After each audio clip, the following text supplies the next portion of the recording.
ٹھیک ہے. اور آپ کو پتہ ہے درخواستیں کتنی ہیں ٹریبیونل؟ درخواستیں پتہ ہے ٹریبیونل میں کتنی ہیں؟ 87 درخواست سب کی ہیں, صرف پی ٹی آئی کی نہیں. اگر آپ مزے کی چیز سنیے, ابو بکر صاحب ابھی بولیں, میں نے کہا تھا نا بولیں, سر بڑھتی جائے گی, یہ بولیں آپ اصل میں دلیل دے رہے ہیں کہ لوگوں کا حقیقی اعتراض ہے ہی نہیں. آپ کو بتا رہا ہوں, آپ کی دلیل یہ ہے. نہیں, میں آپ کو دلیل یہ دے رہا ہوں, یہ جو دھاندلی کا شور مچایا جا رہا ہے, بتایا کچھ اور جا رہا ہے, دکھایا کچھ اور جا رہا ہے. سنیں, سب پوری بات سنیں گے تو مزہ آئے گا. 87 درخواستیں ہیں یہ الیکشن کمیشن کے پاس آئی, انتخابی عذرداری کی جو شکایتیں ہیں 87, اور یہ پورے پاکستان سے ہیں. اور ان میں سب سے زیادہ درخواستیں کہاں سے آئی ہیں؟ کس صوبے سے؟ کے پی سے. یعنی کے پی میں دھاندلی ہوئی ہے. یہ زیادہ سنیں یہ زیادہ درخواستیں کے پی سے آئی ہیں. کتنی؟ 10. اور پنجاب میں 7 حلقوں سے جو شکایتیں ہیں وہ الیکشن کمیشن میں درج کروائی گئی ہیں, 7 حلقوں سے. ٹھیک ہے.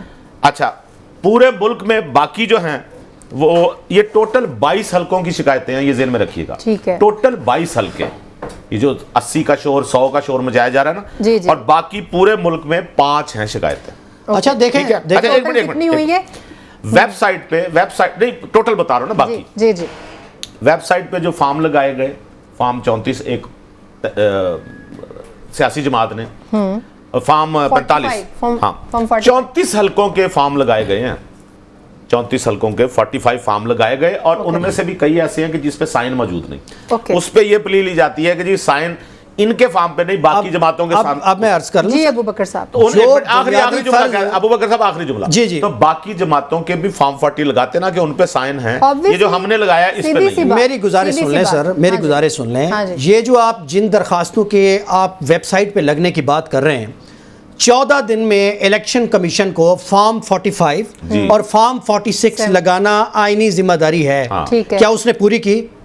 نہیں. وہ اگر نہیں پوری کرے گا تو 90 بندے اس طرح ڈیفنس میں لے آئیں گے, اپنے اس طرف سے آئیں, وہ ادھر سے آنا پڑے گا. 87 جن کی آئینی ذمہ داری ہے, جو ڈیوٹی باؤنڈ ہے, جنہوں نے 5 سال میں ایک کام کرانا ہے, وہ اگر اس طرح سے کریں گے تو اس طرح کا ماحول, اس طرح کے ریومرز, افواہیں اور اس طرح کی باتیں بڑھیں گی. میں رومرز کی بات نہیں, آج تو 99 لوگ جو فارم 40 الیکشن کمیشن میں 87 سیٹوں کے, یہ دیکھیں, یہ درخواستیں بڑھیں گی, یہ بڑھیں گی. میری آپ سے درخواست ہوگی, میری آپ سے درخواست ہوگی کہ آپ روزانہ اس کو مانیٹر کریں, یہ درخواستیں بڑھتی جائیں گی. نہیں, آپ کیسے بڑھیں گی؟ دوسرا ایک اور بات ہو گئے, اور دیکھیں بات سنیں, جو لوگ ویسے باقی سارا کاروبار آئین کے مطابق چل رہا ہے, یہ جو نتائج ہیں یہ 14 دنوں میں آئینی طور پر کمپائل کر کے کلوز کر دی ہیں الیکشن کمیشن نے, نہیں کیے نا. آئین میں جو چیز آپ کو پسند آ جائے وہ امبارگوز تو آپ کہتے ہیں ٹھیک ہے, جو چیز آپ کو سمجھنا ہے وہ نہیں ہوتی. ان کے لیے ٹائم کم ہے میڈم, یہ چیزیں چیلنج ہو جائے گی, عدالتوں سے ریلیف مل جائے گا. ادھر حکومتیں تو یہ ایک بڑی لیگل بیٹل ہے, یہ آگے چلے گی. اب اگر صاحب جان کے مان پاؤں تو عرض کروں. جی پلیز. میں یہ کہہ رہا ہوں, جذباتی نہ ہو. نہیں, جذباتی کی بات نہیں ہے, عوام کے مینڈیٹ کا سوال ہے. سارا عوام کے کروڑوں اتنا جملہ کہہ کے آپ نے نا اربوں روپے پاکستانی ایکسچیکر کے لگ چکے ہیں. دے دیا ایک نہیں نا سر, ایک ایسی ایکسرسائز اربوں روپے میں ہو گئی ہے جس کو عوام میں, جس کی کوئی رسپیکٹ ہی نہیں ہے, کوئی ساکھ اور کریڈیبلٹی نہیں ہے. مجھے بتائیں, دنیا کا کوئی ادارہ اس بات کو تسلیم نہیں کر رہا, نہ پاکستان کے اپنے ادارے تسلیم کر رہے ہیں. وہ کون لوگ ہیں جو کہہ رہے ہیں کہ ہمارے ساتھ دھاندلی ہوئی ہے؟ وہ کتنے لوگ ہیں سر؟ بے شمار امیدوار ہیں. بے شمار نہیں نا, 87 درخواستیں ہیں. نہیں نا سر, دیکھ لینا آپ. نہیں نا سر, میں نے کہا الیکشن کمیشن کی سائٹ کھولیں. باقی الیکشن کمیشن کے معاملات سارے جو ہیں یہ آئین کے دائرے میں ہو رہے ہیں, اسی طرح سے ہو رہے ہیں. آج 18واں دن ہے, آج 18واں دن ہے, وہ جو لودھرا کا حلقہ ہے کہروڑ پکا والے کا, وہاں ری کاؤنٹنگ کر کے پھر ہرا دیا گیا. رانا فراز ری کاؤنٹنگ کر کے عبد الرحمان خانجو کے مقابلے ری کاؤنٹنگ کر کے جتا دیتے. ان کے پاس ہائی کورٹ کے آرڈرز موجود ہیں کہ ان کی موجودگی میں ان کو اندر نہیں جانے دے رہے ہیں. ان کا تو نوٹیفیکیشن ہو چکا ہے, وہ قومی اسمبلی میں بھی اس کا گزٹ جا چکا ہے. شکر کریں, تو یہ ہو رہا ہے. شکر کریں, 18 میں تو ری کاؤنٹنگ کا حکم ہی نہیں دیا گیا تھا. اب ایک NA-97 کی غالباً یہ ہے 93 کی ہے, فیصل آباد سے, اس کا آ رہا ہے, اس کی بھی ری کاؤنٹنگ کی بات آ رہی ہے. اصل میں یہ جو ساری خرابیاں ہیں, یہ الیکشن کمیشن کا جو رول ہے بڑا ریڈنڈنٹ ہے, ابھی تک ریلیکٹنٹ ہے. آپ کیوں کہتے ہیں کہ کسی اور کو شکایت ہے تو آپ کا حلقہ نہیں کھولنا چاہیے؟ جو آئینی ادارہ ہے اس کا کام ہے, وہ اپنے کام میں ڈیلے کر رہے ہیں, بار بار ڈیلے کر رہے ہیں, بار بار فیل ہوا ہے. الیکشن کرانے میں 2 صوبوں میں وہ ناکام رہا ہے. آئین کی اس نے دھجیاں بکھیر دی ہیں. ایک ایسا ادارہ جس کا کام ہی فری اینڈ فیئر اور اس طرح کا الیکشن کرانا تھا جس کی اعتباریت پوری قوم میں ہو، وہ مسلسل فیل ہوا، بڑا مسلسل ایک منٹ انہوں نے کہا الیکشن کمیشن 2 صوبوں میں انتخابات کرانے میں ناکام رہا ہے، وہ جن 2 دفعہ کامیاب رہا ہے وہ کون سے ہیں؟ 2 دفعہ جب ہونا تھا وہ کون سے ہیں؟ سر آپ سمجھے نہیں ہے میری بات کو، جب کے پی میں اور پنجاب اسمبلیاں ٹوٹ گئی تھی تب ڈیو تھے الیکشن، تب نہیں کرا سکے یہ نا، تب بلوچستان اور سندھ میں کیسے کروا لیتے، وہاں تو حکومتیں قائم تھی۔ آپ کو پتہ ہے جب ٹوٹل الیکشن ہونے تھے 90 دن کے اندر تو صدر صاحب وہ بھی نہیں کرا سکے، صدر صاحب کا الیکشن کمیشن تو وہ بھی نہیں کرا سکا۔ صدر صاحب نے کیا کہا؟ صدر صاحب کا تو جو آئینی کردار ہے، جو ہوگا ویسے ہوگا، انہوں نے تو کہا تھا مجھے کا مشاورت کر، انہوں نے تو کہا تھا کہ یہ 26 نومبر کو ہو جانے چاہیے تھے، ان کی تو سنی کسی نے نہیں ہے۔ اور اس سسٹم نے نا بائی دا وے معذرت کے ساتھ صدر مملکت کی حیثیت یہ بنا دی ہے، مجھے لگتا ہے کہ وہ اب بیٹھ کے کچھ کہتے بھی ہوں گے کہ مجھے کھانا پینا ہے، تو شاید اس کے لیے بھی وہ صدر مملکت کا سٹاف سوچتا ہے، ان کے اختیارات یہ ہو چکے ہیں، وہ اپنا اختلافی نوٹ جاری کرتے رہتے ہیں، ورنہ پورے سسٹم نے اس عہدے کو بے توقیر کر دیا ہے۔ ان کو نمبر دیے ہوئے اور جو ان کا کردار ہے مسلسل وہ اپنے آپ کو مطلب ان کی ایکسٹینشن جو ہے اختیارات کی، وہ تو آپ کہہ رہے ہیں کہ ایسے ہے، وزیر اعظم کا ہوتا رہے نگراں، وزیر اعظم کا صوبائی حکومتیں بھی آگے ہوتی رہے، وہ سب آئینی کردار میں بہت ساری غیر آئینی چیزیں ہیں، وہ جب شروع ہوتی ہے بات تو میں بتا دوں میرا میں ہم کرتے ہیں اس کو شروع، لیکن میں پہلے چاہ رہی ہوں کہ ہم اس ٹاپک کو کلوز کر لیں۔ رخی صاحب میرا اس ٹاپک کے یہ ٹاپک ویسے کلوز تو نہیں ہونے والا، اگلے 4-5 سال یہی چلنا ہے۔ نہیں جو سوال میں رخی صاحب سے پوچھنے والی ہوں نا، مجھے لگتا ہے ان کا جواب آئے گا تو یہ کلوز ہو جائے گا۔ نخیس صاحب آج جہاں پر ہم نے جب حلف لے رہی تھی اپنا بے نظیر صاحبہ، دیکھیں میرے لبوں پہ آ گیا ان کا نام، جمہوریت بہترین انتخاب ہے نا، اسی لیے تو کہا گیا ہے۔ مریم نواز صاحبہ جب حلف لے رہی تھی تو ہم نے ذکر کیا کہ ان کے فادر جو ہیں وہ ان کے ساتھ سیٹ پہ بیٹھے ہوئے تھے، آپ کو نہیں لگتا ان کے ہسبینڈ کو بھی وہاں پر ایک سیٹ ملنی چاہیے تھی؟ اچھا، وہ تو بیچارے، پہلی بات تو یہ کہ یہ کوئی ولیمہ نہیں ہو رہا تھا، میں نے آپ کو کہا نا ہر بات میں آپ نے ولیمہ نہیں ہو رہا تھا تو فلاں کو نہیں بیٹھنا چاہیے تھا، بلا لیا انہوں نے، میں آپ کو بتاتا ہوں چیف جسٹس صاحب نے اپنی اہلیہ کو بلایا، انہوں نے، میں بتاتا ہوں آپ کو، ویسے بائی دا وے یہ غلط روایت پڑ گئی ہے، یہ کوئی پریزیڈنٹ سیٹ ہو گیا نہیں، پریزیڈنٹ فلاں نے بلایا تھا، ولیمہ تو نہیں ہو رہا نا۔ نہیں، اور بات سنیں، ان کی اہلیہ بھی کوئی وزیر اعظم تو نہیں تھی نا جو انہوں نے اپنے پاس بلا لیا، ٹھیک ہے نا، وہ بھی ویسے غلط روایت تھی، اگر وہ بھی غلط بلایا تھا تو یہاں پر بھی غلط بلایا۔ بات سنیں نا، میں نے کب کہا انہوں نے غلط کیا، ٹھیک ہے نا، یہ تو آپ طے کر رہی ہیں نا، انہوں نے بھی غلط کیا، انہوں نے بھی غلط کیا۔ پہلی بات تو یہ کہ وہاں جو بیٹھے ہوتے ہیں لوگ، کس نے ساتھ بیٹھنا ہے، ایک بیٹی اتنے تکلیف میں سے گزر کے، اتنے امتحانات میں سے گزر کے، یہی لفظ اگر ہم بیوی کہہ کے پہلے کہ ایک بیوی اتنی تکلیف سے گزر کے، اب آپ خالصتاً ان کو نا ایسے کر رہی ہیں جیسے وہ خاندانی معاملہ ان کا جو ہے نا، وہ نہیں، کیپٹن صفدر نے بھی تو کیپٹن صفدر نے بھی تو بڑی مصیبتیں جھیلی ہیں، تو ان کے شوہر ہونے کی وجہ سے انہیں جیل جانا پڑا ہے، جانا پڑا ہے نا ان کو۔ اب نہیں، وہ اگر بیٹھے ہوتے تو پھر آپ نے کہنا تھا یہ کیوں بیٹھے، مجھے پرابلم بتائیں، آپ کیپٹن صفدر کی حمایت کر رہی ہیں؟ میں آپ کو بتا رہا ہوں، اس میں پرابلم یہ ہے، میری ٹیک لے لیں ذرا نخیس بھائی، اس میں پرابلم یہ ہے کہ یہ جو منصف اعلیٰ نے یہ جو کام شروع کیا ہے اپنی بیگم صاحبہ کو ساتھ بلا کے، اس سے پہلے پاکستان کے جتنے آئینی عہدے ہیں ان کے حلف کے لیے ایسی کوئی روایت نہیں تھی، انہوں نے یہ روایت ڈالی، اب چچا اور باپ بیٹھ گئے ہیں، اب آئندہ پورا ٹبر کسی نہ کسی بندے کا کوئی حلف اٹھائے گا، وہ بھی بیٹھے گا۔ میں کسی نہ کسی کی بات کر رہا ہوں، مریم نواز کی بات نہیں کر رہا، سوٹ نہیں کرتا، میں اوورآل کہہ رہا ہوں یہ کام اب آگے بڑھتا جا رہا ہے، پاکستان کی روایت میں ایسا ہوتا نہیں۔ میں ایک بات بتاؤں آپ کو، کسی نے کوئی روایت ڈالی ہے نا، اگر تو وہ خلاف قانون ہے پھر تو اس پہ بات کرتے ہیں۔ ابوبکر صاحب مجھے پتہ کیا لگتا ہے، نہیں لیکن یہ قانون کہتا نہیں ہے کہ جس نے حلف اٹھایا، یہ بھی نہیں کہتا نا کہ آپ نام بٹھائیں۔ ابوبکر صاحب مجھے لگتا ہے پورا ٹبر بھی بیٹھ جائے گا، تو جہاں قانون خاموش ہوتا ہے وہاں روایات کو دیکھا جاتا ہے، جہاں قانون خاموش ہو وہاں ایک پارلیمانی روایت دیکھی۔ سمیرہ کی بات سن لے، سمیرہ نے اپنا بیان ریکارڈ کروانا، میں یہ کہہ رہی ہوں کہ پورا ٹبر بھی وہاں پر بیٹھ جائے نا، اس میں بھی کیپٹن صفدر صاحب نہیں موجود ہوں گے۔ اب آپ ان سے ہمدردی ہے، میرا خیال ہے کیا کہوں، مجھے ان سے بڑی میں شوہران بننے چاہیے۔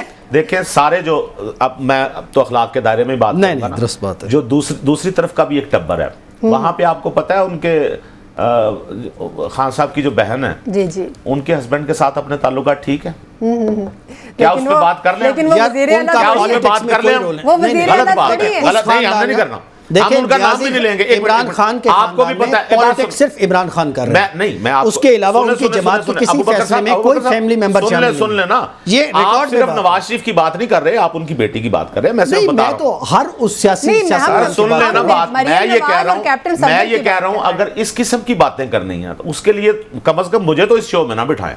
میں تو اس سطح پہ نہیں اتروں گا. ہم نے پہلے ڈسکس کیا, دیکھیں انہوں نے ہاتھ جھٹکا, آپ نے کہا یہ نامناسب بات ہے. خواتین کا ابھی ہم ایک خاتون کو ڈسکس کر رہے تھے جن کا نام شہر بانو ہے, محترمہ شہر بانو, اور ان کی ہم تعریف کر رہے ہیں. پھر ہم کہہ رہے ہیں یہ دیکھیں انہوں نے وہ ہاتھ جھٹک دیا. بات سنیں, پھر اس میں عظما انہوں نے کہا یہ ریڈ لائن ہے. بھائی بات تو کر لینا تھے نا. ان کا ایک کلپ چلا دیا جس میں وہ پرانا کلپ ہے اور وہ نواز شریف کے خلاف بات کر رہی ہیں. یہاں بڑے اچھی بات ہوتی اس قسم کے 22 کلپ چلانے کی بجائے چودھری ہیں, شیخ رشید ہیں, بڑے ہمارے پاس. نہیں, مجھے بتانے دیں یہ آپ نے نہیں بتانا سنا رہا, یہ میں نے بتانا. آپ تو پھر ان کے کلپ چلاتی, ایک کلپ وہ بھی چلاتی جب وہ کہہ رہے ہیں کہ میں شیخ رشید جیسے بندے کو چپڑاسی بھی نہ رکھوں. ایک وہ بھی کلپ چلاتی جب وہ کہہ رہے ہیں کہ میں نے پنجاب کا سب سے بڑا ڈاکو پرویز لائی ہے. وہ جب آئیں گے میڈیا چلائے گا, ہم تک میڈیا نہیں یہ پہنچائے ہیں نا کلپ. اس طرح کے جو کلپ آپ جب پرویز الہی صاحب بنے تھے یہ کلپ چلے تھے. جو پی ٹی آئی کے لوگ ہیں وہ بھی پارٹیاں چھوڑ کے آئے ہوئے, نون لیگ میں ہر پارٹی میں آئے ہوئے. اس میں لیکن جب ہم اخلاق کا دامن چھوڑیں گے نا ہاتھ سے, جب ان چیزوں کو کہیں گے وہ دیکھیں انہوں نے ادھر کیوں دیکھا, انہوں نے ہاتھ یوں کیوں کیا, ان کا دماد ادھر کیوں بیٹھا تھا. میری ریکویسٹ سن لیں, اصل بات یہ ہے کہ جب آپ لیڈر ہوتے ہیں, یہ کوئی ٹاپک نہیں ہے, جب آپ لیڈر اور قائد ہوتے ہیں نا سر, پھر آپ کی ایک ایک چیز میٹر کرتی ہے, اس میں احتیاط سے کام کرنا چاہیے. احساس ہوا, یہی تو ہم کہتے تھے میٹر کرتی ہے. عظما کاردار کے معاملے میں, عظما چودھری کے مقابلے میں یا کسی اور معاملے میں ہمارا یہ مقصد نہیں ہے. میں اس ٹاپک کو اس طرح سے کلوز کرنا چاہوں گی کہ ہم ایک بہت ہی اچھے اور ایک لائٹر نوٹ پہ بات کر رہے ہیں کہ جہاں پر ان کے والد اور ان کے چچا تھے, کتنی اچھی بات ہوتی کہ ان کے ہسبینڈ بھی ہوتے ساتھ تو ان کو بھی فخر ہوتا. اس کے علاوہ اس کے اندر کوئی نیگیٹیوٹی نہیں ہے. ان کے ہسبینڈ کو فخر ہے, بالکل ہونا چاہیے, ہونا بھی چاہیے. کوئی غیر اخلاقی بات نہیں کی ہے یہاں پہ. اس بات کو نوخیز میں ریڈیکیول کرنا مقصد نہیں ہے, ہم تو کہہ رہے ہیں آپٹکس میٹر کرتے ہیں, قیادت کو تھوڑا اس میں احتیاط سے کام لینا چاہیے. ریڈیکیول کرنا مقصد نہیں ہے. اگر اس کو تھوڑا سا ریورس کر کے سن لیں تو آپ کو مقصد سمجھ آ جائے گا. سر مجھے بریک لینی ہے. مجھے ابھی سمیرا نے کہا پورا ٹبر بھی بیٹھا ہوتا نا تو اس کو نہیں بٹھانا تھا انہوں نے. تو نظر نہیں آتے نا وہ کہیں بھی. آپ بھائی نظر نہیں آتے, مین سٹریم پہ وہ نہیں ہے نا. وہ کہیں بھی یا تو وہ پالیٹکس میں نہ ہو, پھر بھی وہ پالیٹکس میں ہوتے ہوئے بھی نظر نہیں آتے نا. میری بات سنیں نا, یہ آپ نے طے کرنا ہے کہ کس کو کس سیٹ پہ بٹھانا. لیکن وہ پبلک اصل میں آپ نے اپنی مخالفت میں کوئی پوائنٹ ڈھونڈنا ہوتا ہے. یوں کہا کریں نہیں ہے, مخالفت نہیں ہے. جہاں پر دیکھیں اگر خان صاحب حلف اٹھا رہے ہوتے, بشرا بی بی نہ بیٹھی ہوتی, وہاں پر بھی ہم لوگ تنقید کرتے. خان صاحب حلف اٹھا رہے ہوتے اور بشرا بھی وہ خان صاحب کی بہن ہے, اس پہ پھر بات دوسری طرف جاتی ہے کہ ان کے کیوں نہیں موجود. اب میں کیا کہوں اس بات پہ, برا لگتا ہے. چلے جی, بجلی 7 روپے مہنگی ہو گئی ہے, ایک نیا بام جو ہے نا وہ ہمارے سر کے اوپر گر گیا. کیپٹن صفدر صاحب جو ہے نا وہ اتنا امپورٹنٹ نہیں ہے.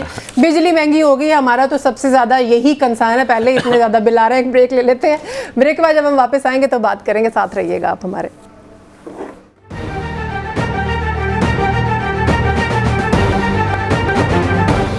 ایک بار پھر سے حاضر ہے. بریک پر جانے سے پہلے ہم لوگوں نے بہت ایک لمبی ڈسکشن کی. مریم نواز صاحبہ نے چونکہ حلف اٹھا لیا ہے وزارت اعلیٰ کا, شیر افضل مروت صاحب نے ہمیں جوائن کیا ہے, پی ٹی آئی کے سینئر رہنما ہیں. سر آپ کے وقت کا بہت شکریہ.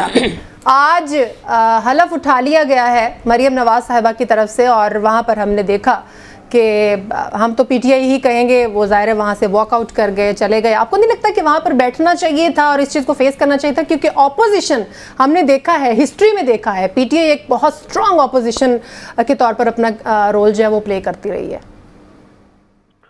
بہت شکریہ. میں آپ کی رائے سے اتفاق کرتا ہوں.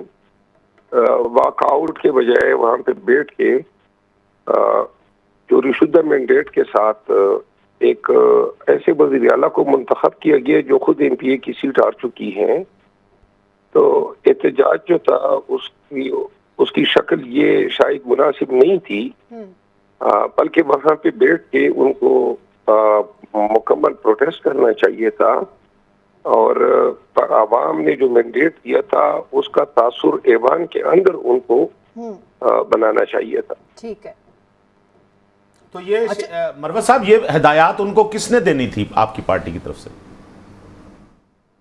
فی الحال تو پنجاب کے معاملات کو حماد اظہر صاحب ڈیل کر رہے ہیں اور انہی کی ذمہ داری بنتی ہے، چونکہ آج کل بہت فقدان ہیں، اور جو 9 مئی کے بعد پاکستان تحریک انصاف کے ساتھ جو ظلم و جبر ہوا، شاید وہ اثرات بھی تھے جس کی وجہ سے پارٹی صحیح معنوں میں ایسا احتجاج نہ کر سکی جو ورکرز اور ووٹرز کے توقعات پہ پورا اترتی.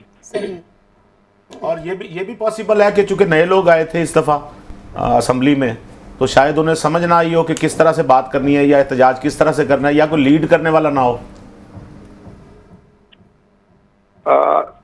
لیڈرشپ جو ہے وہ ابھی شاید مکمل طور پر پنجاب میں آرگنائز نہیں ہوئی ہے، خصوصاً اسمبلی کے اندر.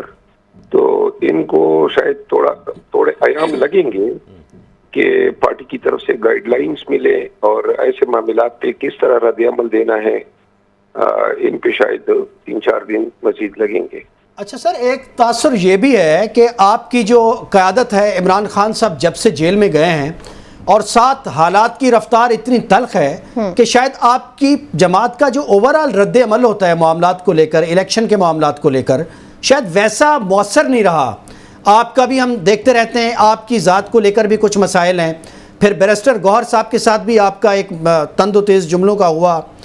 آج پنجاب میں بھی ہم نے دیکھا سر، عوام تو اپنی جگہ پر موجود ہے، آپ کو ووٹ بھی مل رہا ہے، آپ کی مقبولیت بھی ہے، لیکن فردر یہ جمہوری نظام میں جو ایک ریزسٹنس ہمیں نظر آئے وہ اب نظر نہیں آ رہی، جو امپیکٹ کریٹ نہیں کر رہی. سر جی آپ کی بات درست ہے. میں نے انہی احتجاج کے معاملات پہ اپنی پارٹی کے اندر میں نے آواز اٹھائی تھی کہ احتجاج شاید اتنا مؤثر نہیں رہا ہے جتنی خان صاحب کی توقع تھی.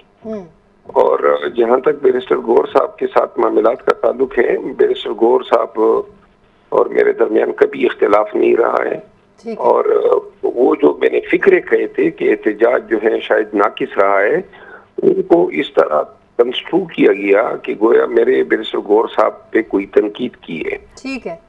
یہ تاثر میں نے ظاہر کیا. میں خود بیرسٹر گوہر صاحب کے پاس گیا تاکہ ہمارے ورکرز کے درمیان یہ بے چینی اور احجام کی کیفیت نہ رہے کہ ہمارے یا میرے یا بیرسٹر گوہر صاحب کے درمیان کوئی مسئلے مسائل ہیں. البتہ میں آج پھر بھی یہ کہوں گا کہ میں نے اسلام آباد میں احتجاج کیا. شاید آپ نے دیکھا ہوگا میڈیا پہ، جو ایک مؤثر احتجاج تھا اور بہت بڑا احتجاج جو ہے اسلام آباد میں ریکارڈ ہوا جب خان صاحب نے کال دی تھی. لیکن احتجاج جو ہے ٹھیک ہے مروہ صاحب، جاتے جاتے میں آپ کامنٹ لینا چاہوں گی صدر مملکت کے اوپر. وہ پہلے ظاہر نشستوں کی بات کر رہے ہیں، کہہ رہے ہیں پھر اجلاس ہوگا. اب تو خیر نیا ایک آ گیا ہے ڈیسیژن سامنے، لیکن آپ کو کیا لگتا ہے کہ جاتے جاتے صدر مملکت جو ہے وہ اپنا آئینی رول جو ہے وہ صحیح پلے کر رہے ہیں؟ کوئی بھی صدر مملکت ہوتا، قطع نظر اس کی کہ ان کا تعلق ماضی میں پاکستان تحریک انصاف سے رہا ہے، لیکن یہ انہوں نے جو بات کی ہے اصولاً کوئی بھی ذی شعور شخص اس پہ سوچ لے، وہ یہ کہتا ہے کہ ہر ایک ممبر کا حق کے رائے دہی ہے ووٹ دینے کا. اب ڈپٹی اسپیکر اور اسپیکر کے انتخاب میں پاکستان تحریک انصاف کے ریزرو لسٹ پہ جو نوٹیفائی ہونے والے ہیں وہ محروم ہو جائیں گے. تو لہٰذا اتنی جلدی کوئی نہیں ہے کہ 1 یا 2 دن انتظار نہ کیا جا سکے. 28 یا 29 تک ریزرو سیٹ کا معاملہ الیکشن کمیشن ڈیسائیڈ کر دے گی. تو لہٰذا انہوں نے اپنا ایک آئینی اختیار ایکسرسائز کیا ہے، اور صدر صاحب سے یہی توقع کوئی بھی کرتا، کیونکہ یہ ان کی آئینی اور قانونی ڈیوٹی ہے. فرائض انہوں نے جو ہے انجام دہی کی ہے، کوئی کسی کی طرفداری نہیں کی ہے. چلے ٹھیک ہے، بہت شکریہ شیر افضل مروت صاحب. یہی رول اگر ایک لائن لیتی جائیے گا جی پروگرام ختم ہونے سے پہلے اطلاع ہے، اور اللہ کرے میری اطلاع غلط نکلے، لیکن سنی اتحاد کونسل جو ہے اس کو ایز اے جماعت تصور نہیں کیا جائے گا، کیونکہ صاحبزادہ صاحب جو ہیں وہ بھی حامد صاحب جو ہیں وہ آزاد سیٹ سے جیتے ہوئے ہیں. یہ ذہن میں رکھیے گا، سنی اتحاد کونسل پارلیمانی جماعت نہیں ہے، اور پارلیمانی جماعت سے ہی الحاق ہو سکتا تھا. ٹھیک ہو گیا. اس پہ بھی ہم کل کر لیتے ہیں ڈسکشن، بڑا اہم پوائنٹ ہے. بہت شکریہ گلین رخیز اختر صاحب آپ کا بھی، احمد ابو بکر صاحب آپ کا بھی بہت شکریہ. سمیرہ مرزا کو اجازت دیجیے، خیال رکھیے گا، اللہ حافظ.